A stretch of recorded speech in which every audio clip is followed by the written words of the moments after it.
Today we're going to talk about feedback ethics and how you should respond to situations when you're trying to work something out with a buyer or a seller.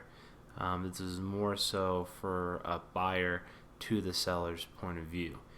So first thing I'd recommend, if you're experiencing something that you're not happy with, like longer shipping time than expected, the wrong item arrives, the item arrives broken or damaged, or the package looks like it was tampered with and there's no item inside. Whatever the situation might be that arises, I always recommend to reach out to the seller, let them know what's going on, give them a chance to rectify it, give them a chance to understand what's actually going on after the transaction leaves their hands, so they can track these things. And if there's patterns forming, like if mail is being stolen, and he had 10 customers in a week time frame that had their mail stolen,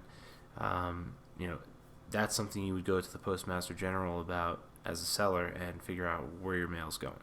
So leaving the seller out in the dark and just leaving negative feedback and not really shedding light on the situation is really discounting to the whole buyer-seller experience, and it doesn't promote the evolution of eBay marketplace and the experience on eBay. So I always recommend to anyone, whether it's buyer or seller, so this goes both ways, is just communicate with each other. Let the other person know what's going on. If you run out of an item, or you had something listed with too many and you end up selling more than you actually have on hand, or whatever the situation arises, either way, communicate with each other. Let the buyer know, hey, I don't have any more of these right now.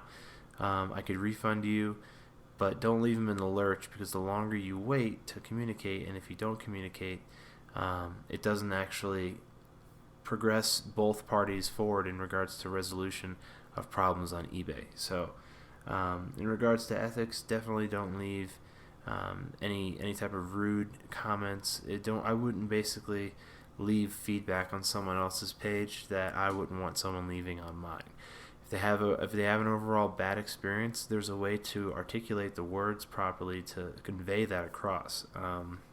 Obviously using profanity or accusatory words like liar, cheat, or crook, whatever word you want to use to describe the way you feel about the seller. There's a nice way to articulate it, and you could still get your point across without actually discounting your reputation on the website and in the marketplace.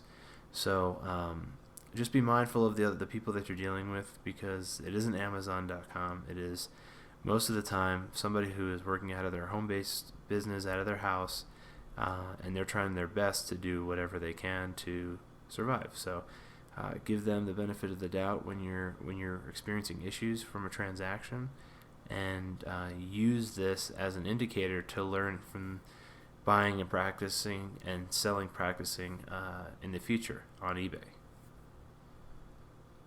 To all of our listeners and those of you who found this content interesting and want more, then hit the subscribe button and like this video. Thanks for tuning into the show.